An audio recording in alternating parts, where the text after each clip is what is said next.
tonight we have a very distinguished speaker indeed. Those who know him may well know him by his seminal work, Public Choice, and then subsequently Public Choice 2, and now Public Choice 3. It combines a kind of encyclopedic analysis of sort of most of the work happening in public choice in general, while adding some of his own theories at the same time.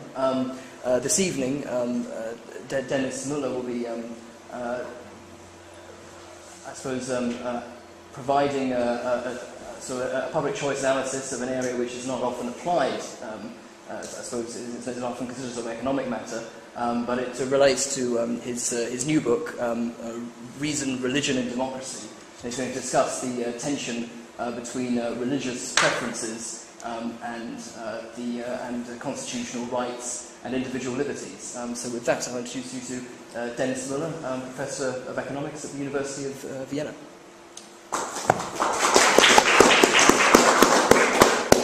Thank you very much. Thank you for inviting me. And if you haven't read that book, this is easier to read and maybe more fun. And you don't have to read that book first. This is supposed to be non-technical. There's a little bit of math in it, but the words go around it.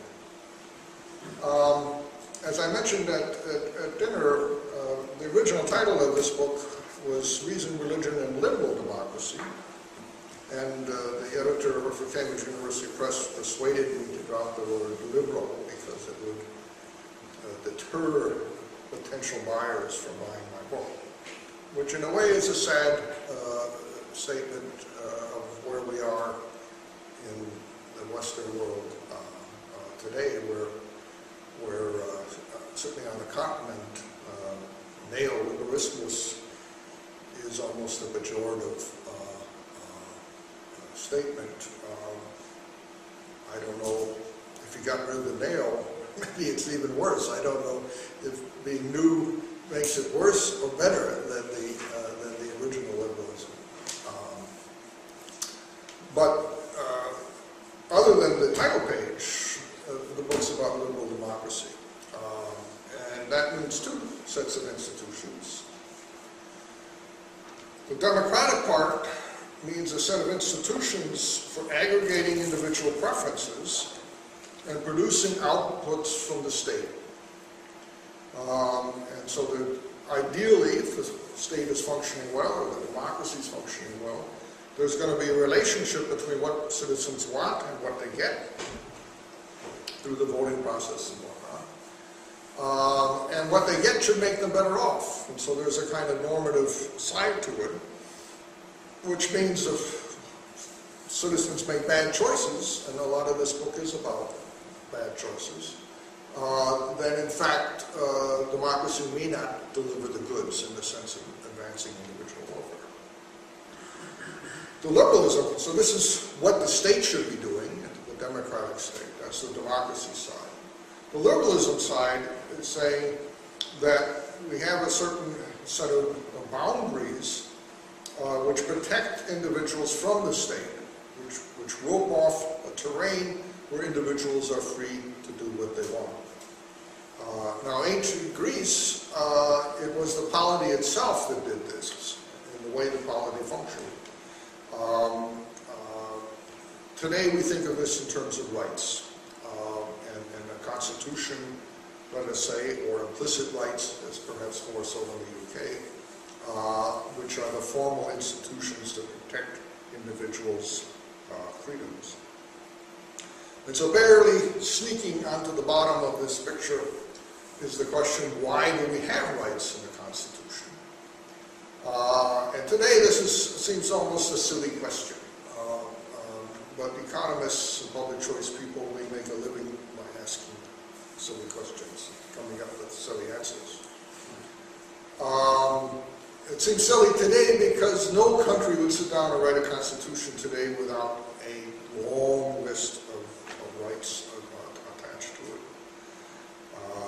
The European Union, in all of its wisdom, with the contract that was originally a constitution and degenerated into some sort of contract, has tacked onto it a list of a charter of fundamental rights, which runs to 53 different rights. It's a god-awful thing. I've written a couple of papers criticizing that. So today it seems like a silly question, but 200 plus years ago, at least to James Madison, who people say wrote the Constitution for the United States or drafted it, it wasn't a silly question. Madison did not believe the U.S. Constitution needed to explicitly define rights. And so this kind of curious characteristic of the U.S. Constitution, that the Bill of Rights is a kind of afterthought, there's a set of amendments, owes to Madison and others in Philadelphia at the convention say we don't need rights formally defined in the Constitution. And it was only when they went out and tried to get people to ratify it that people said, the anti-federalists said, hey, we want to be protected from this leviathan that you're creating in this Constitution. So I'm going to start, I hope, John Locke. I'm going to start with a blank page. I'm going to start talking about why we have rights in the Constitution and work my way around to religion as we go along. And particularly I'm going to characterize these rights from a kind of utilitarian perspective. And so the notion here is very much Hobbes, Locke, Buchanan, whatever. Citizens are writing a constitution to advance their welfare. I'm going to abstract from voting rules and all that business, not voting rules, electoral rules, representative government, two parties, multi-parties, and so on, and just talk about the choice of voting rule. And so we're going to look at the family of voting rules where if M or more people vote for X, X defeats Y. And so M can go from 0 to 1. 0.5 is the simple majority rule. M equals 1 is unanimity, and so on and so forth. We're uncertain at the constitutional stage about our preferences in the future, and so we don't know what X and Y are going to be and whether we're going to favor X or favor Y. And so the probability of a person favoring X is going to be a function of this required majority, which increases. The larger the required majority, the more likely I'm going to be on the winning side. Indeed, P of 1, unanimity, means I'm definitely on the winning side, because there's nobody voting against this. If I'm on the winning side, I expect utility gain U of S. We can think of S as a subsidy, but it could also be a bridge or some kind of public good. If I'm on the losing side, I lose V of T, which could be a tax or something else. And we have decision-making costs, which also are a function of M. This second bottom line here, I assume they increase at an increasing rate. So marginal decision-making costs, as we approach unanimity, takes us longer and longer to reach collective decision. And so, at the constitutional stage, where I'm not sure whether I'm going to be in favor of X or Y, I'm going to maximize, very utilitarian approach, I'm going to maximize my expected utility, which is the probability I'm on the winning side, times the gain if I'm on the winning side, that's P times U, minus the loss if I'm on the losing side, which is 1 minus P times V, minus these decision-making costs. And when we do this, we get the usual marginal this equals marginal that. The left-hand side is the marginal gain from increasing the required majority slightly and increasing the chances I'm on the winning side. And the right-hand side is the marginal cost in terms of decision-making costs, D prime of n.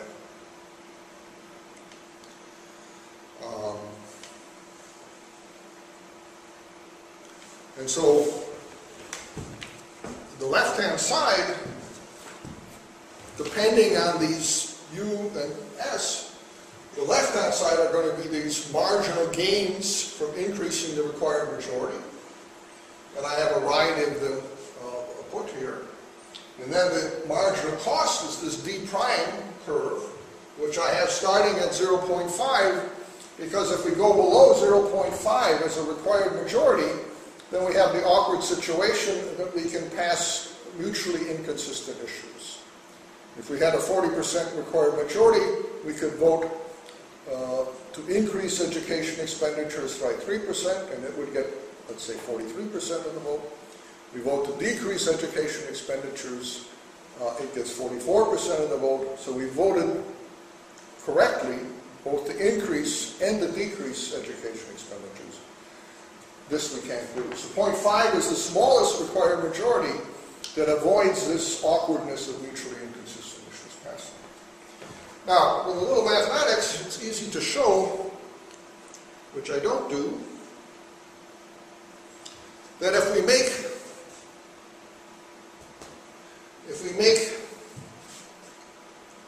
the loss, if I'm on the losing side, proportional to the gain if I'm on the winning side, then the optimal majority increases as this B increases. And the intuition here is straightforward. The more I lose if I'm on the losing side, relative to what I gain if I'm on the winning side, the higher the required majority I'm going to put into the Constitution.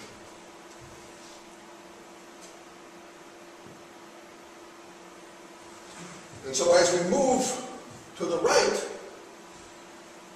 with these curves, again, a variety of these curves are going to cut this at the discontinuity.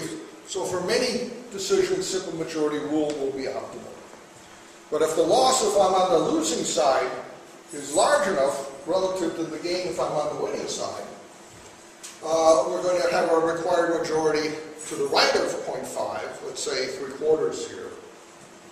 And with a sufficiently large loss to being on the losing side relative to the gain to being on the winning side, we're going to require unanimity.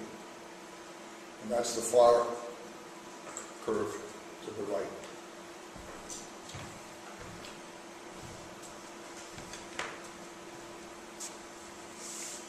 Now again, at the constitutional stage, we wouldn't sit down and write a different voting rule for every future decision. But it is reasonable to assume, looking forward, that we could cluster groups of issues and say, this type of issue will use simple majority rule, this type of issue will use 2/3 majority, this type of issue will use unanimity rule. So one voting rule is not likely to be optimal for all decisions because of these relative payoffs to being on the winning and the losing side.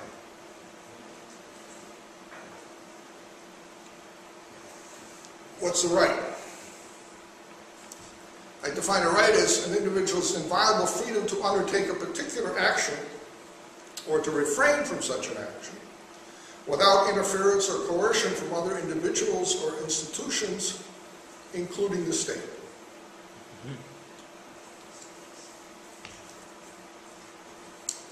Now consider the simple action of scratching one's ear. Suppose we had to make a collective decision. Should Mueller be allowed to scratch his ear? Before I can scratch my ear, I have to propose to the community that I be allowed to do this. Most of you probably don't care if I scratch my ear. So you either abstain or out of empathy, you would vote with me. This is a kind of decision where we would probably not want to spend a lot of time on it, and we would use simple majority rule. Unfortunately, there is a plethora of such decisions. I scratch my elbow, scratch my head, wiggle my toes. So if we had to vote on every action that every person is going to undertake, we would spend the rest of our life voting. So implicitly, if not explicitly, the liberal constitution is going to say you're free to do everything, or anything, so long as it's not explicitly prohibited, which is, if you're familiar with the old joke about the German Constitution. It's sort of upside down from what people say about German Constitution. People say that German Constitution, everything is prohibited unless it's explicitly allowed in the German Constitution. I think that's a little bit nasty. That's Germans. Now, we're going to want to allow future collective decisions to be made that will ban certain actions. We don't want people driving through the middle of Oxford at 100 miles an hour. So when we have actions that create negative externalities, we will want to empower our parliament, if we have one, or our town meeting, to vote, maybe again by simple majority rule, to ban certain actions that have negative externalities. Now consider an action where the loss to me from not being able to act is, let us say, very large relative to any externality I'm going to impose on the rest of the community. Practicing my religion. My religion forbids my shaving my beard. Some people find my rather shaggy beard distasteful. And so we can imagine somebody might propose a ban on beards. And if this seems fanciful, some years ago when I was a Fulbright professor in Turkey, I found out that there's a law in Turkey against professors wearing beards, of all things. So it could happen. Now, if I can't practice my religion, namely wear my beard, I risk eternal damnation. What I've read about eternal damnation is pretty bad. And the cost of you of seeing my beard is, let's say, fairly small. So at the constitutional stage, if you were uncertain whether it's your religious practice or my religious practice that might be subject to a ban in the future, we might unanimously agree to protect people practicing the religion by requiring unanimous agreement to ban any religious practice. Now you might say, well, how could we ever get unanimity? That would mean that people would vote to ban their own religious practice, which doesn't make a lot of sense. No? If you're a cynical economist, you say, offer me a big enough bribe and I'll take the Faustian gamble and vote to ban my own religious practice, and I'll take my chances with God in the future. Something like that actually happened. Utah, to get into the United States, the Mormons had to agree to give up polygamy as a way of getting into the United States. So there was a kind of, polygamy is not exactly part of their religion, but it's sort of part of their culture. Now, if we've correctly identified religious practices as being optimally taken care of by unanimity, then the loss to me from not practicing my religion is very big, and the cost imposed on you is very small. So you're probably not going to offer me a big enough bribe. And so at the constitutional stage, we look forward and say, well, at some point somebody's going to propose banning beards. We'll have a long discussion. At the end, some people will vote against the ban, and we'll have wasted a lot of time. Somebody's going to propose banning headscarves. We're going to have a long discussion. At the end, somebody will vote against the ban, and so on. And so we can accomplish the same thing as the unanimity rule by giving people a right to practice their religion. Again, a right does not say I have to wear a beard. It just says I can wear a beard, or a woman can wear a headscarf. If the community wants to raise enough money to bribe me, I might accept it. But we save ourselves a lot of time debating banning religious practices if we protect them not through the unanimity rule, but through a right. So, important things to note about this utilitarian explanation for why we have constitutional rights. First, we're only going to explicitly protect an action in the Constitution if we anticipate that it's going to produce a negative externality so that some people may want to ban it. No matter how much joy I get out of scratching my ear, we would never write into the Constitution that people have a right to scratch their ear. I don't know any Constitution has that right. Even the European Union's Charter of Fundamental Rights does not. Why? Because we could never imagine anybody proposing a ban on scratching their ear. But we know from history that people do propose bans on religious practices. And if we're worried about this, we're going to explicitly protect this action in the Constitution. Rights in general protect individuals not from other individuals, but from the state. If I'm going to the movie and you get in front of me and try to block my way going into the movie, I call the police, they come, they tell you to go away, or they fine you or arrest you. I don't think about trying to invoke my right to free movement. The police would not think of this as an exercising the rights. The same is true if you try to block my way from going into church.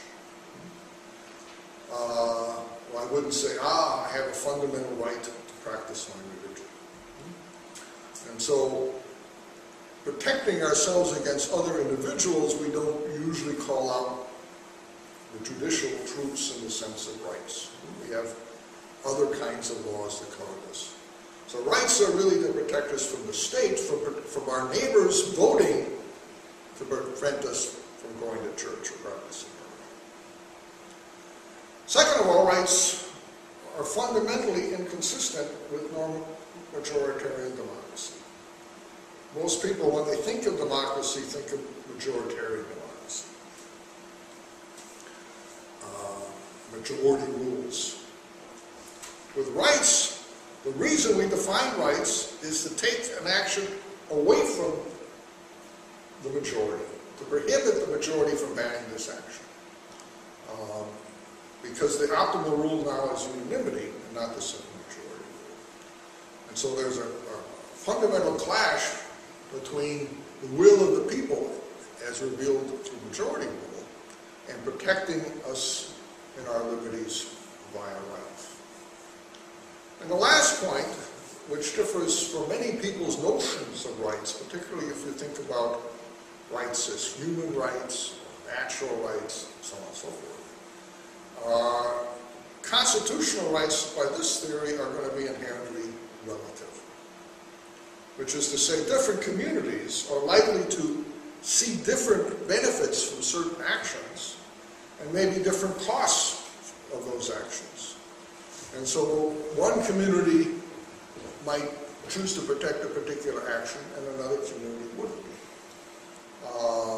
Again, there may be some actions where everybody agrees and it becomes a right everywhere, but effectively this is relative. And in the book, I spend a fair amount of time attacking the notion of natural rights, human rights, and as absolute rights in some sense.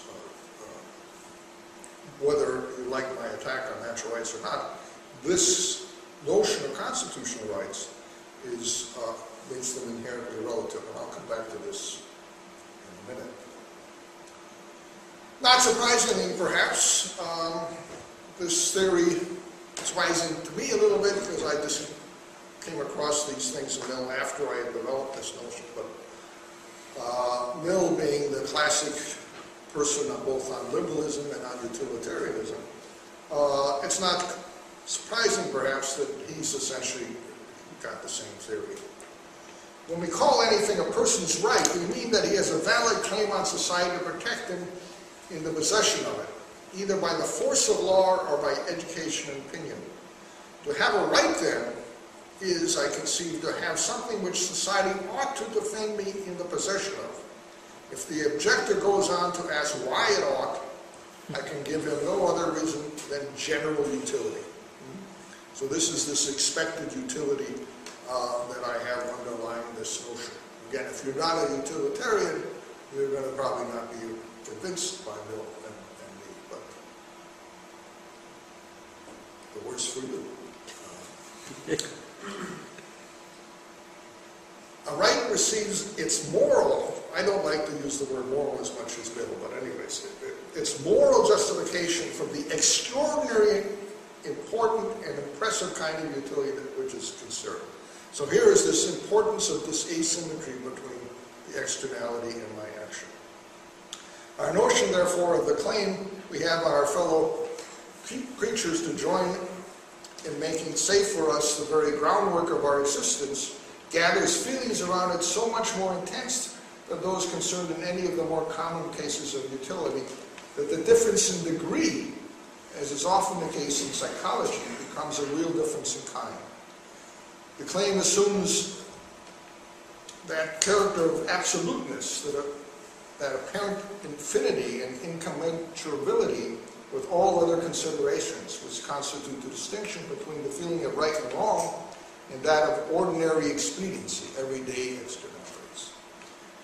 The feelings concerned are so powerful and we count so positively on finding responsive feeling in others, all being alike interested, that ought and should grow into must, and recognized indispensably becomes a moral necessity. He gets a little carried away there, but he's got the same notion of the importance of these asymmetries and utilities here.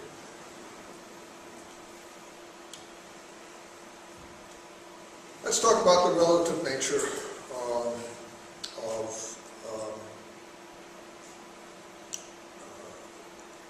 rights. Religion. I used it as my example. Suppose we have a community where everybody's of the same religion. Well, nobody would then expect anybody's going to propose a ban on our religious practices because everybody's got the same religion. So this community might not bother or even think about protecting religious freedom or religious practice. We can go even further. We have a community which thinks not only everybody has the same religion, but the religion is thought to be an integral part of the culture. The welfare of the community depends on the strength of the religious institutions. We might, in fact, prohibit other religions or prohibit criticism of our religion on the grounds that it would make the community worse off. Former 1989 institutions of communism collapse in East Europe and so on. Sitting down to write a constitution, people might be very worried about the state enforcing contracts, property rights, market institutions. And it might spend a lot of time in its constitution protecting these economic freedoms because of its history with communism. If you guys ever got around to writing a constitution in the UK, your history of free market and so on might be strong enough that you wouldn't spend a lot of space writing in protections of market institutions and so on and so forth. Why did the US choose to protect religious freedom? Well, because lots of people left Europe because they were being persecuted for their religion. And so the Americans knew that their religious freedom was not something they could just assume would be guaranteed by the state. And they wanted to make sure that it was going to be protected and so on. The voting rule. Rights are a substitution for the unanimity rule. Therefore, we required supermajorities to pass issues, we would have less need for rights because the voting rule would protect us. And the same can be said of federalism and proportional representation. So the bottom line again is that there's no reason to expect a common set of our constitutional rights in all societies. And indeed they would probably change over time. started to do a book on rights and then sort of put it on the back burner, but I wrote a chapter where I tried to show that all of the Bill of Rights, except the last one, could be defended by this theory of mine with respect to the culture that existed or the environment that existed at the end of the 18th century. You could defend a right to own a gun at the end of the 18th century. If the Americans were to sit down and write a constitution today, I think probably they wouldn't agree that people should have a right to carry a gun, because it's a different society today. So the choice of rights is going to depend on the specific uncertainties envisioned by a constitution's framers, their views of the relevant benefits from certain actions and the costs that these may impose, and their judgments of the transaction costs of reducing future conflict by defining certain constitutional rights.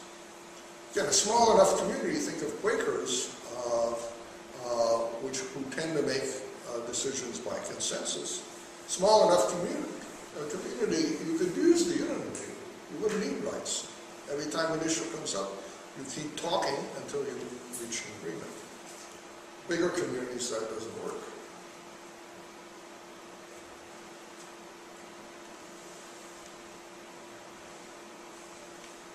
I talked about, or I've introduced rights as if they are sort of unlimited, but in fact all rights are going to be conditional. A free speech right is not necessarily going to allow you to open up a website where you are instructing people how to make dirty bombs and set them off in downtown London. If my religion says that on occasion we should engage in ritual acts of cannibalism, and we begin to have a celebration, most of the community may say, gee, you know, we didn't think cannibalism was going to be protected by religious freedom, and we have to go back to the drawing board and see whether that's going to be protected. And rights are there to protect us from the majority tyrannizing over us. And a good example of this recently, we have in Austria, where I come from, but also Belgium and a whole slew of countries, laws that criminalize denial of the Holocaust. Even though the Constitution in these countries typically says something about free speech. Free speech in these countries does not say you can deny the existence of the Holocaust. And indeed, Austria has sent a couple of people to jail for saying that. A couple of years ago, a minister in the German government tried to sell this to the European Union. The European Union didn't buy it, luckily, but they'll probably try again. So here we have a classic example of the majority trying to infringe on a free speech right. Now, again, not every free speech action is going to be protected. If the potential costs on the rest of the community is huge, many people cite examples, shouting fire in a crowded theater, a website, bomb, and so on. We aren't going to allow free speech. So the question is, do we have to, does Holocaust denial fall under this kind of category? And there are two, as far as I can see, potential costs of Holocaust denial. First, maybe this is the first step down a slippery slope that brings us back to Nazism. I find this pretty hard to believe, that because a couple of crackpots get up and say the Holocaust didn't exist, that in a few years we're going to all be marching around goose-stepping after these characters, and Nazis are coming back. So this doesn't seem to be a big threat. Second one, of course, is many people are upset by people saying the Holocaust didn't exist. But if we interfere with free speech, every time somebody gets upset, we're going to be interfering with free speach a lot. If Dan Brown had written the Da Vinci Code 400 years ago, he would have been on the rack in a very short time. And so the whole purpose of free speech rights is to protect the iconoclast's ability to talk. When they say silly things like the Holocaust didn't exist, we certainly shouldn't just ignore that. But the way to counteract this is to get up and say, that's stupid. Shut up, sit down. This is totally wrong. Not to send the guy to jail.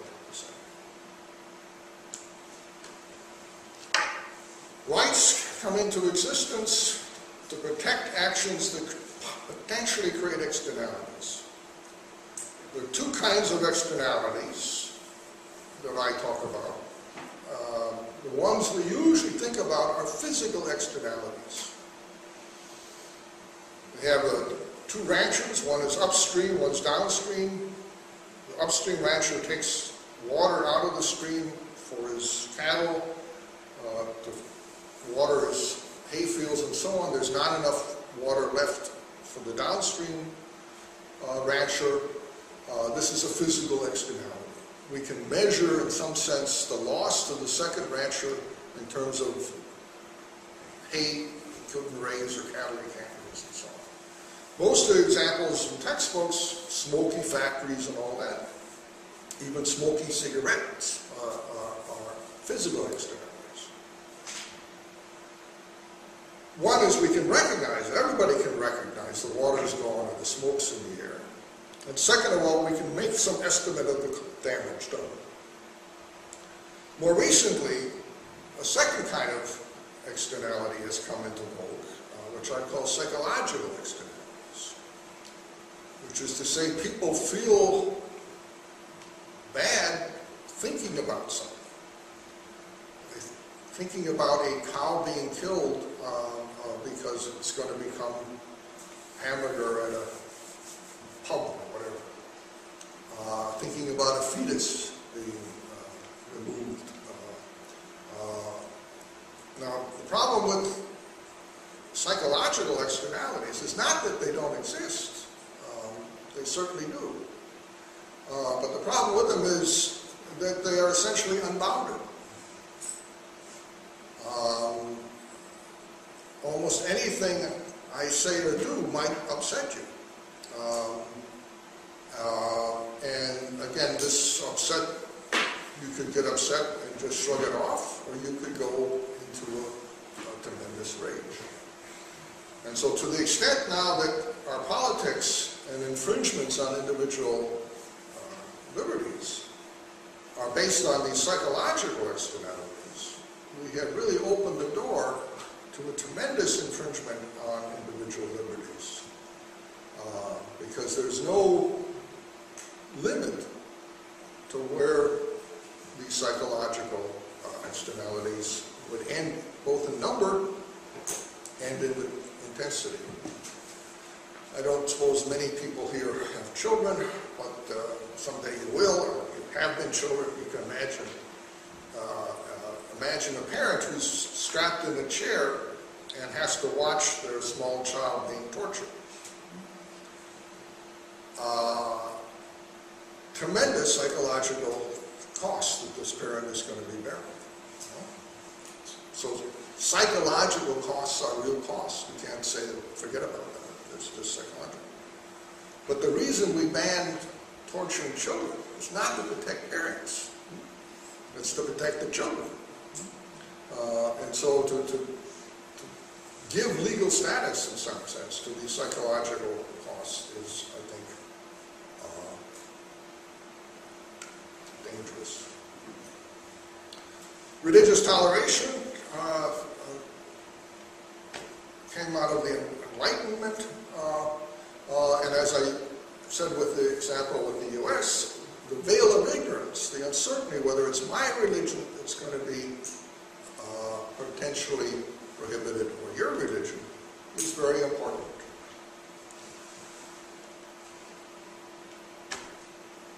Give me liberty or give me death. Thomas Paine. How could all those American founding fathers who were such champions of liberty not remove slavery from the Constitution? Not only not remove it, but they actually put in the Constitution clauses that protect it. Public choice answer is simple. There were no slaves in Philadelphia at the Constitutional Convention. And there were slave owners. So the veil of ignorance is a very important component of these rights getting into the Constitution. If we have a dominant religion in a community, it's quite likely that the veil of ignorance isn't going to be thick enough. They're going to say, we're going to protect our own religion, and we're perhaps not going to tolerate other religions. Religions are inherently intolerant. What's the first commandment? Judaism, Christianity. Thou shalt have no false gods before you. What's the first of the 5 pillars of Islam? Allah is the one and only God, or something like that. Religions don't like competition. And so they tend to be very intolerant of other religions, and particularly of atheists.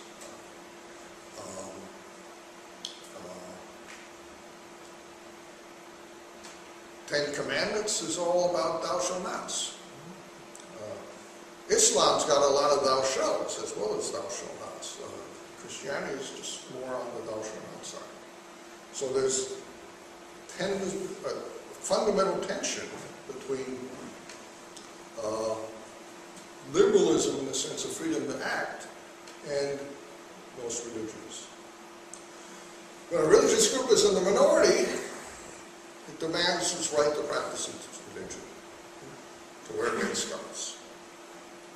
When it's in the majority, it says you have to practice our religion. You have to wear a headscarf. If you go to Iran or Saudi Arabia, one of the ladies, and don't wear a headscarf, you're going to get in trouble. You're not going to be able to say, well, you know, I come from England and I'm a Protestant. That's not going to get you off. Malaysia is kind of nice. There's a real struggle going on in Malaysia between Islam and, I'm not sure as many of them Chinese, but I think many of them are Christian Chinese. But anyways, Malays and Islamic Malays and Chinese Islam. And so in parts of Malaysia where the Muslims are in control, if you go to the movies, you watch it in a room like this. They don't turn the lights on when the movie starts because they're afraid somebody might hold hands or kiss or something nasty when the lights are on. So Christianity has been very hostile to liberalism throughout its history.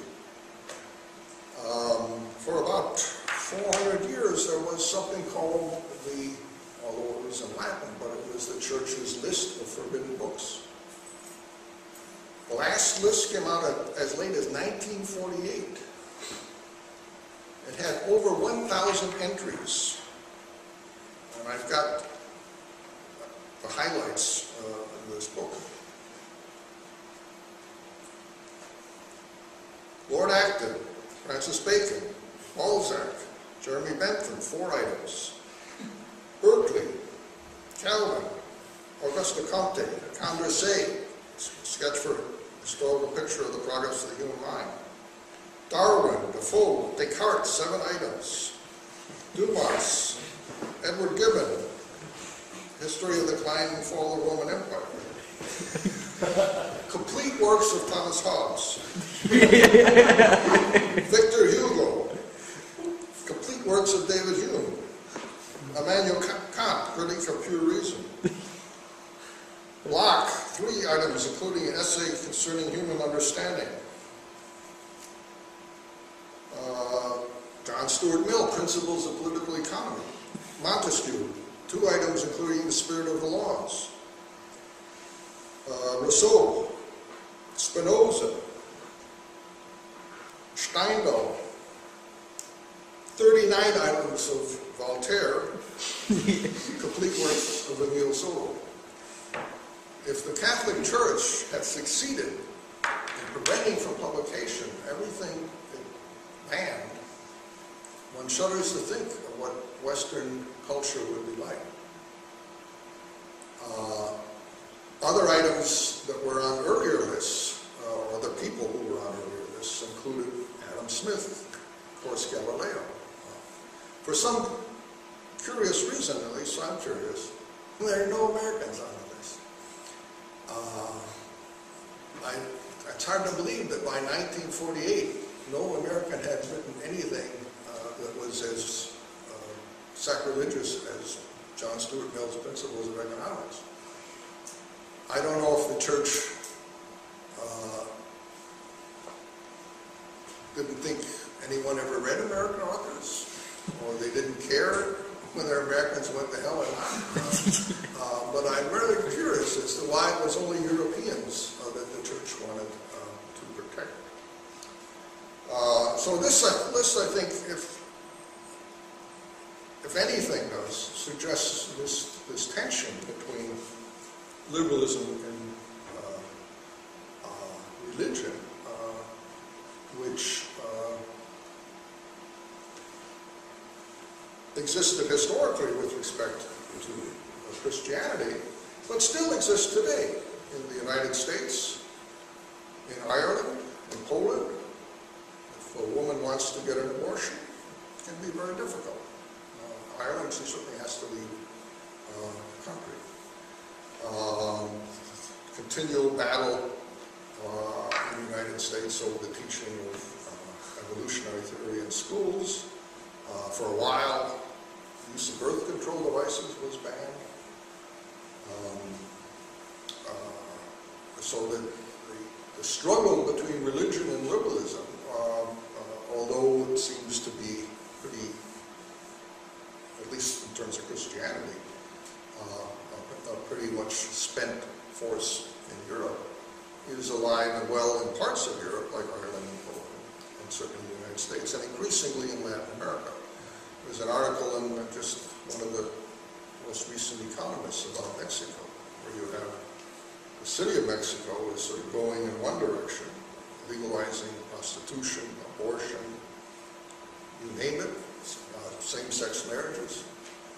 And in other parts of Mexico, abortion is considered murder, and people who perform abortions go to jail, and so on and so forth.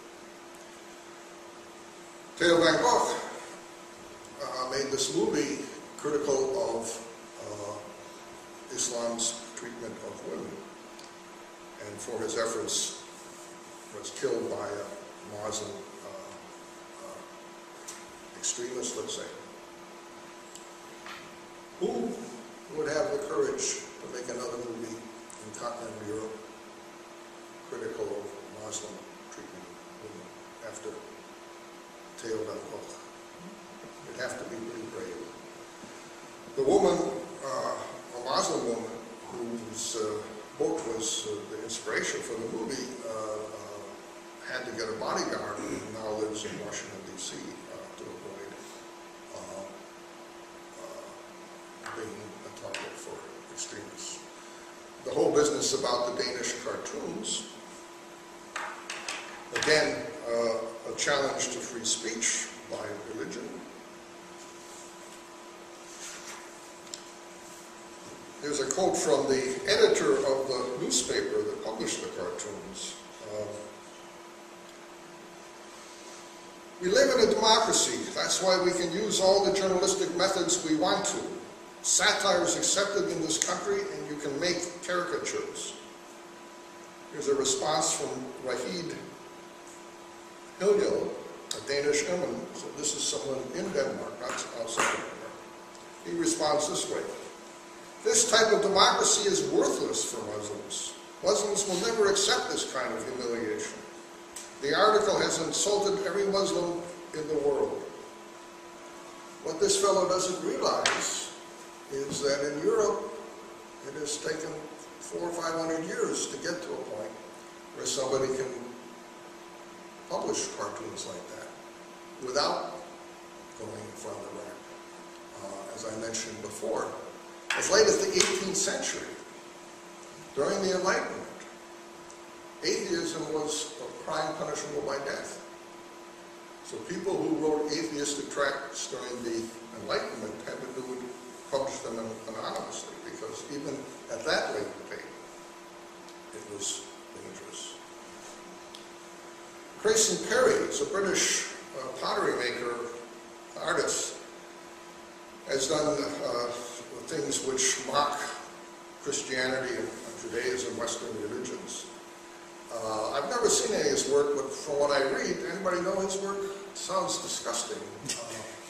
So I'm not recommending him as a sort of role model in some sense. But nevertheless, in a world where one has freedom of expression, he should be able to make a living doing what he does. Here's a quote: "The reason I haven't gone all out attacking Islamism in my art is because I feel real fear that someone will slit my throat." And I think this is a real threat. Politicians in Denmark, Sweden, and so on have been threatened and are inhibited to some extent in speaking out against Islam for exactly this kind of fear, that they will become a target. Is anyone here not familiar with Sen's liberal paradox? This group is probably sick of this story. Anybody not familiar with Sen's liberal paradox? I'm not myself, actually. Okay, well, very briefly. Sen, as you know, won a Nobel Prize, not particularly necessarily for this particular contribution, but in general for his work in social choice.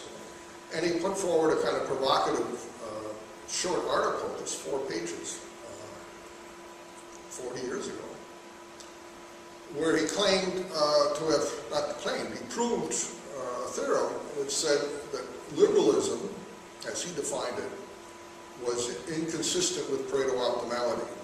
So a sort of clash between utilitarianism in the form of Pareto optimality and liberalism. And he used the example of Lady Charity's Lover, the D.H. Lawrence book, which was banned both, I think, here and in the United States when it first came out in some places. And he's got 2 characters. One is a prude, who doesn't want to read the book, and another person who's lascivious, who definitely does want to read the book. But the prude, when he thinks about this lascivious person reading the book, he really gets unhappy, because he thinks about this guy drooling over these passages in the book and so on. And by the same token, the lascivious guy, he really would be delighted to see this prudish guy have to read this book and squirm through all these passages. So we have built into Sen's paradox these externalities, psychological externalities. So you're reading the book, makes me better off or worse off. Again, it's not a physical externality, but it's a psychological externality. And this then, with right assumptions, you can show that if each of them exercises their liberal right to read the book or not, we get a situation which is not Pareto optimal. Now, what Sen didn't talk about is where this liberal right came from. Why would we ever think reading a book, you would have a right to choose what book you read, if all books were like D.H. Lawrence's Lady Charity's Lover, and all people were like these 2 characters in his example? Then everybody would be worried about what everybody else is reading. We wouldn't give rights. So the first thing to note about Sen's example, it's probably pretty much of an exception, in the sense, if we correctly say people should be free to read what they want, justifying that right by my theory would say it must be the case that the benefits I get from reading a book, whatever that book is, are very large relative to any possible externality that could come to you. But the second thing to notice, which is what a lot of libertarians, liberals, got very upset at Sen because of this, because they said, how can And Pareto optimality is a kind of sacred cow among many libertarians, and liberalism is a sacred cow. So how could these two not be consistent? And so what they will complain about were these, in quotes, meddlesome preferences. The fact that we shouldn't allow these preferences to affect our social choices and so on and so forth.